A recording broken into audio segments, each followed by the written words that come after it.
السلام علیکم ناظرین، آپ دیکھ رہے ہیں MR نیوز اور میں ہوں فنزا اسلم۔ سب سے پہلے نیوز ہیڈ لائنز۔ راجہ پرویز اشرف نے کہا ہے کہ مشکل ترین حالات میں اگر کسی نے پاکستان کو سنبھالا ہے تو وہ بھٹو خاندان ہے۔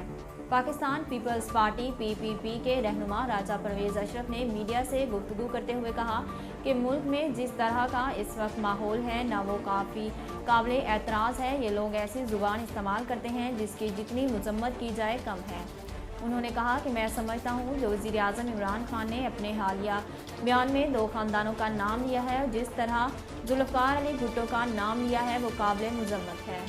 پاک پتن میں ریلوے پھاٹک کے قریب نامعلوم افراد کی فائرنگ سے ایک نوجوان جاں بحق۔ تفصیلات کے مطابق پاک پتن میں ریلوے پھاٹک کے قریب نامعلوم افراد کی فائرنگ سے ایک شخص جاں بحق ہو گیا۔ اس واقعے سے احمد رضا نامی شخص زخموں کی تاب نہ لاتے ہوئے چل بسا۔ واقعے کی اطلاع ملتے ہی ریسکیو اور پولیس کی ٹیمیں موقع پر پہنچ گئیں۔ پاکستان کے دارالحکومت اسلام آباد میں ہونے والے اسلامی تعاون تنظیم OIC کے وزرائے خارجہ اجلاس میں افغانستان کی فوری امداد کے لیے انتہائی اہم سفارتی پیش رفت سامنے آئی۔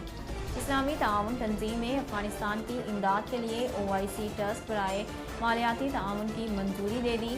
ذرائع کے مطابق ٹرسٹ فنڈ کی تجویز پاکستان نے وزرائے خارجہ کی دوسرے اجلاس میں پیش کی جس کو منظور کر لیا گیا۔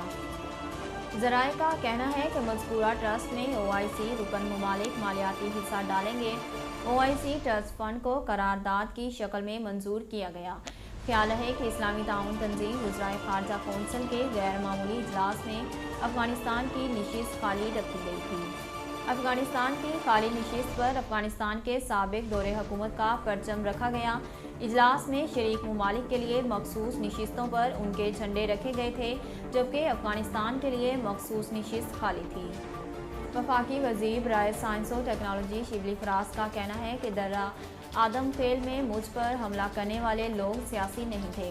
اپنے ایک بیان میں شبلی فراز نے کہا کہ حملہ آور کالے جھنڈے اٹھائے ہوئے تھے۔ شبلی فراز کا مزید کہنا تھا کہ کوہاٹ میں اپنا ووٹ کاسٹ کرانے کے بعد پشاور واپسی جیسے ہی درہ آدم فیل کے حدود میں داخل ہوئے تو 40 سے 50 افراد کے ایک گروہ نے گاڑی پر پتھراؤ شروع کر دیا۔ ناظرین، اب تک کے لیے اتنا ہی۔ مزید خبروں اور تفصیلات کے لیے ہمارے YouTube چینل کو سبسکرائب کیجیے اور ہمارے Facebook پیج کو فالو کیجیے۔ اسی کے ساتھ اپنی میزبان فنزا اسلم کو دیجیے اجازت۔ اللہ حافظ۔